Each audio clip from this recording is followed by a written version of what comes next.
Screen पे हम class 12th का अर्थशास्त्र का असाइनमेंट देख रहे हैं। असाइनमेंट का आंसर जो नवंबर मंथ में आया है। तो यहाँ पे सबसे पहला क्वेश्चन आता है कि बंद अर्थव्यवस्था में आय के चक्रीय प्रवाह को स्पष्ट कीजिए।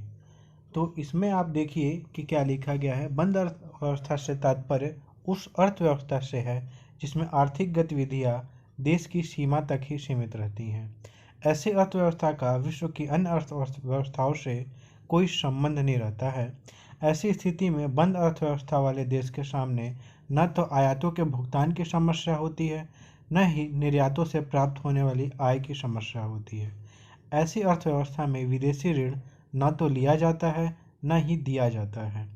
और देखिए, जो भी बच्चे कमेंट कर रहे हैं कि सर इस सब्जेक्ट के असाइनमेंट का आंसर नहीं आया, तो आप देखिए वीडियो का डिस्क्रिप्शन चेक करिए, सारे सब्जेक्ट के असाइनमेंट के आंसर आ चुके हैं और आप जाके वहाँ से इजीली वीडियो के डिस्क्रिप्शन में सभी सब्जेक्ट के असाइनमेंट के आंसर आप लिख सकते हैं। और आगे बढ़ते इसमें, ऐसी स्थिति में बंद अर्थव्यवस्था वाले देश के सामने न तो आयातों के भुगतान की समस्या होती है, न ही निर्यातों से प्राप्त होने वाली आय की समस्या होती है।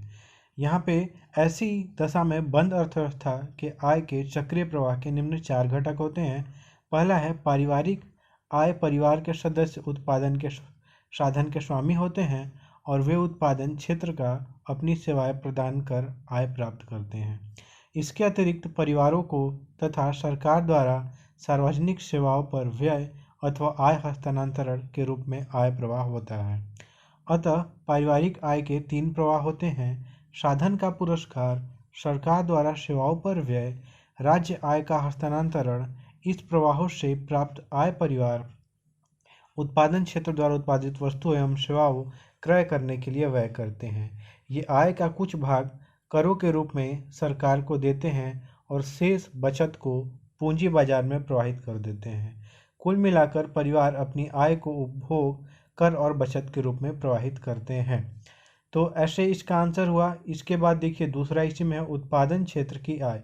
तो उत्पादन क्षेत्र द्वारा उत्पन्न की गई वस्तुओं एवं सेवाओं पर सरकार को विक्रय कर के रूप में आय प्राप्त होती है। इस क्षेत्र में अनुदान एवं सहायता के रूप में भी आय प्राप्त होती है। साथ ही पूंजी बाजार में भी विनियोग के रूप में आय प्राप्त होती है। इसके विपरीत उत्पादन क्षेत्र से आय का प्रवाह परिवारों, केंद्र, राज्य तथा स्थानीय सरकारों एवं पूंजी बाजार को होता है।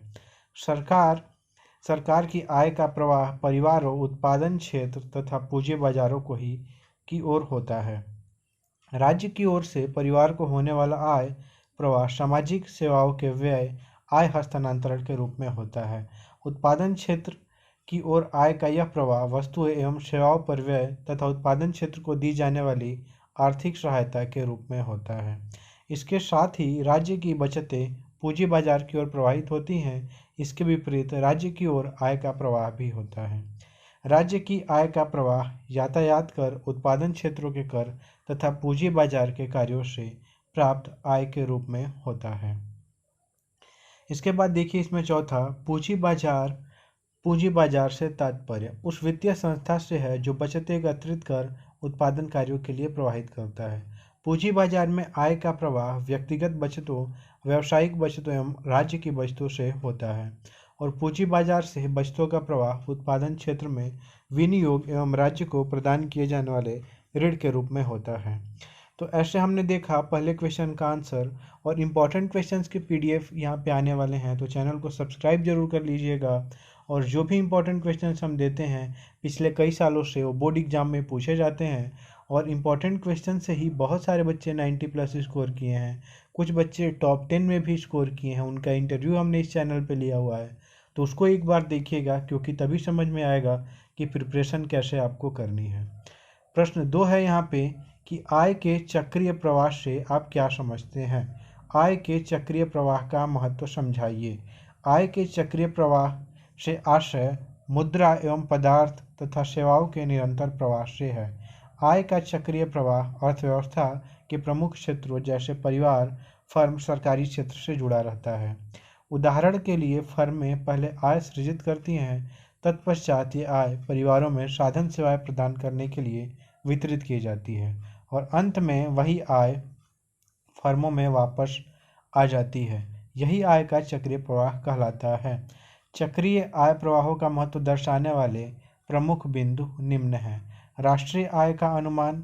देश की राष्ट्रीय आय की गणना करने में मुद्रा प्रवाह का अध्ययन बहुत ही उपयोगी है। अर्थव्यवस्था की कार्यप्रणाली का ज्ञान। इसके द्वारा हमें यह मालूम हो जाता है कि अर्थव्यवस्था सुचारू रूप से कार्य कर रही है अथवा नहीं।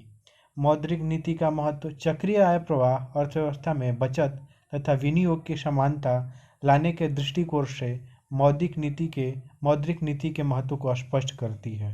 राष्ट्रीय कोषीय नीति का महत्व। चक्रीय आय प्रवाहों के अध्ययन के द्वारा अर्थव्यवस्था में संतुलन बनाए रखने की दृष्टि से राजकोषीय नीति का महत्व स्पष्ट हो जाता है। इसके बाद असंतुलन की समस्याओं का अध्ययन चक्रीय आय प्रवाहों के द्वारा असंतुलन के कारण और उनके दूर करने के उपायों का अध्ययन किया जा सकता है। यहाँ पे प्रश्न 3 है, निम्नलिखित आंकड़ों से राष्ट्रीय आय की गणना कीजिए। तो यहाँ पे है वेतन 30,000 रुपये, ये प्रश्न है तो इसका आंसर हमको यहाँ पे करना है। हल में क्या लिखना है कि राष्ट्रीय आय वेतन एवं मजदूरी प्लस किराया लगान प्लस लाभ ब्याज 30,000 प्लस 10,000 प्लस 10,000 प्लस 10,000, तो ये हमारा हो गया 60,000 करोड़। तो ऐसे करके हम इसको सॉल्व करेंगे। राष्ट्रीय आय 60,000 करोड़ यहाँ पे निकल के आती है। इसी तरह से हमारा प्रश्न चौथा आता है, व्यय विधि द्वारा राष्ट्रीय आय का अनुमान लगाते समय की जाने वाली सावधानियों का वर्णन कीजिए। तो यहाँ पे है कि स्वयं के उपभोग के लिए उत्पादन के रखे हुए भाग को राष्ट्रीय आय में जोड़ा जाता है। उत्पादकों के स्वयं के भवन का आरोपित किया किराया निजी अंतिम उपभोग का एक भाग होता है, अतः इसे राष्ट्रीय आय में जोड़ा जाता है। मध्यवर्ती वस्तुएं एवं सेवाओं पर किए गए व्यय को राष्ट्रीय आय में शामिल नहीं किया जाता है। हस्तांतरण भुगतान जैसे पेंशन, छात्रवृत्ति, बेरोजगारी भत्ता आदि को राष्ट्रीय आय में शामिल नहीं किया जाता है।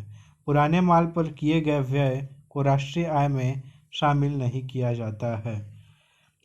अंशों, ऋण पत्रों, बैंक जमाओं, बचत प्रमाण पत्रों पर किए गए विनियोगों को राष्ट्रीय आय में शामिल नहीं किया जाता है। इसके बाद आता है, यदि सकल राष्ट्रीय उत्पाद में से शुद्ध प्रत्यक्ष करों को घटा दें तो साधन लागत पर सकल राष्ट्रीय उत्पाद प्राप्त हो जाएगा। यदि साधन लागत पर सकल राष्ट्रीय उत्पाद ही में घिसावट व्यय को घटा दें तो साधन लागत पर दे शुद्ध राष्ट्रीय उत्पाद का मूल्य प्राप्त हो जाएगा। साधन लागत पर शुद्ध राष्ट्रीय उत्पाद की ही राष्ट्रीय आय कहलाता है। प्रश्न 5वां यहाँ पे क्या होता है कि बाजार कीमत पर विशुद्ध घरेलू उत्पाद तथा साधन लागत पर विशुद्ध घरेलू उत्पाद में अंतर स्पष्ट कीजिए। तो यहाँ पे क्या लिखा है कि बाजार मूल्य पर विशुद्ध घरेलू उत्पाद, जब विशुद्ध घरेलू उत्पाद के मूल्य को बाजार में प्रचलित कीमतों के आधार पर मापा जाता है तो उस माप को बाजार कीमतों पर विशुद्ध घरेलू उत्पाद कहते हैं। अर्थात बाजार मूल्य पर विशुद्ध घरेलू उत्पादों का आश्रय एक अर्थव्यवस्था में एक लेखा वर्ष के अंतर्गत उत्पादित वस्तुओं एवं सेवाओं के बाजार मूल्य से है। अर्थात बाजार मूल्य पर विशुद्ध घरेलू उत्पाद एक देश की सीमा के भीतर एक लेखा वर्ष में उत्पादित सभी अंतिम वस्तुओं एवं सेवाओं का बाजार मूल्य, इसे बाजार कीमतों पर विशुद्ध राष्ट्रीय उत्पाद में से विदेशों से प्राप्त विशुद्ध साधन आय को घटाकर भी निकाला जा सकता है। अर्थात NDP-MP = NNP-MP NFIA। साधन लागत पर विशुद्ध घरेलू उत्पाद एक देश में एक लेखा वर्ष में उत्पादन के विभिन्न साधनों को देश की घरेलू सीमाओं के अंतर्गत जो सकल आय प्राप्त होती है उसे ही साधन लागत पर विशुद्ध घरेलू उत्पाद कहा जाता है। उत्पादन के साधनों को यह आमजदूरी, वेतन, किराया, ब्याज, लाभ एवं स्वनियोजित की मिश्रित आय के रूप में प्राप्त होती है।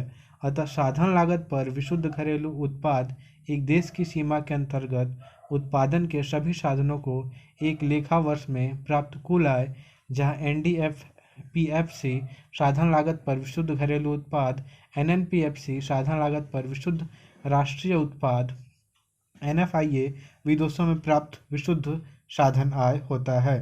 तो ऐसे करके हमने सारे असाइनमेंट के आंसर यहाँ पे देखे। आप चाहें तो इसका पीडीएफ भी इजीली डाउनलोड कर सकते हैं।